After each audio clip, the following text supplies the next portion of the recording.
Türk mahkemesinin adil kararıyla Doğu Türkistan davasının Yılmaz kahramanı Önder Abdülkadir Yaçan hakkındaki Çin'in iade talebi reddedildi.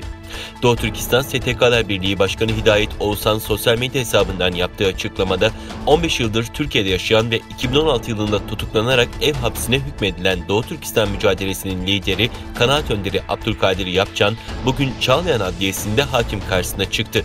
Çin tarafından iadesi talep edilen ve 4 yıldır süren dava düşürüldü.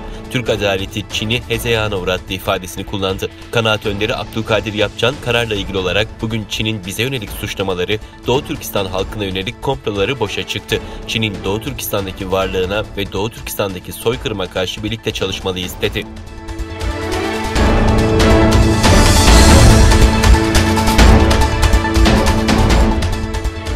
Doğu Türkistan'da milyonlarca Türk'ü toplama kamplarına gönderen ve dünyanın tepkisini çeken Çin yönetimi, İYİ Parti lideri Akşener ve Ankara Büyükşehir Belediye Başkanı Yavaş'ı üstü kapalı tehdit etmesinin ardından skandal açıklamalarına bir yenisini daha ekledi.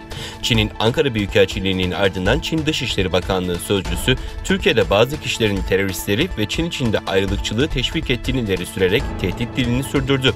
Doğu Türkistan'da binlerce Uygur Türk'üne toplama kamplarında eziyet eden ve bu nedenle Avrupa ülkeleri, Amerika Birleşik Devletleri ve İngiltere tarafından yaptırımla karşılaşan Çin yönetimi, Akşener ve Yavaş'ı hedef almasının ardından küstah bir açıklama daha yaptı.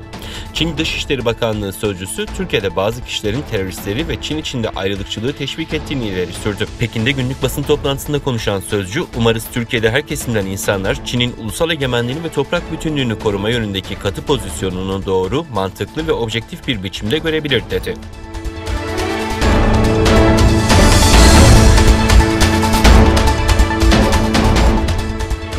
ABD, Çin'in askeri modernizasyon çabaları ve kitle imha silahları programlarını destekledikleri gerekçesiyle 7 Çinli teknoloji merkezi ve şirketini kara listeye ekledi. ABD Ticaret Bakanlığı'ndan yapılan açıklamada söz konusu kuruluşların ABD'nin ulusal güvenlik ve dış politika çıkarlarına aykırı hareket ettiğinin belirlendiği aktarıldı. Açıklamada 4 teknoloji şirketinin kara listeye eklendiği bildirildi. Bakanlık açıklamasında ihracat kontrollerine tabi tutulacak söz konusu kuruluşların Çin'in askeri aktörlerini, istikrarı bozan askeri modernizasyon çabalarını ve kitle imha silahlarına yönelik programlarını destekleyen faaliyetlerde yer aldığı kaydedildi.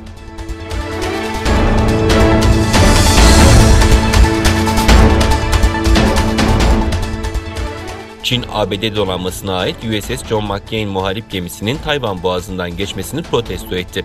Bu harekete ihtiyatlı bir şekilde yanıt verileceği açıklandı. ABD yönetimi ise söz konusu geçişin uluslararası sulardan ve uluslararası hukuka uygun olarak yapıldığını savundu.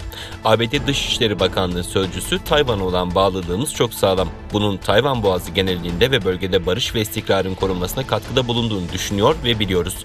ABD, Tayvan'daki halkın güvenliğini, sosyal ya da ekonomik sistemin tehlikeye atacak her türlü kuvvet kullanımına ve diğer baskı biçimlerine direnme kapasitesine sahiptir demişti.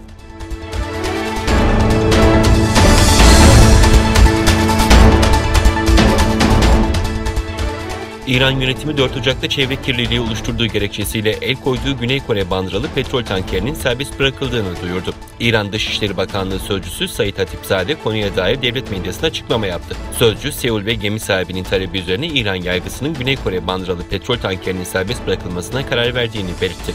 Hatipzade, kaptan ve geminin bölgedeki ihlaller konusunda kötü bir sicili olmamasının İran yargısının olumlu karar vermesini kolaylaştırdığını ifade etti.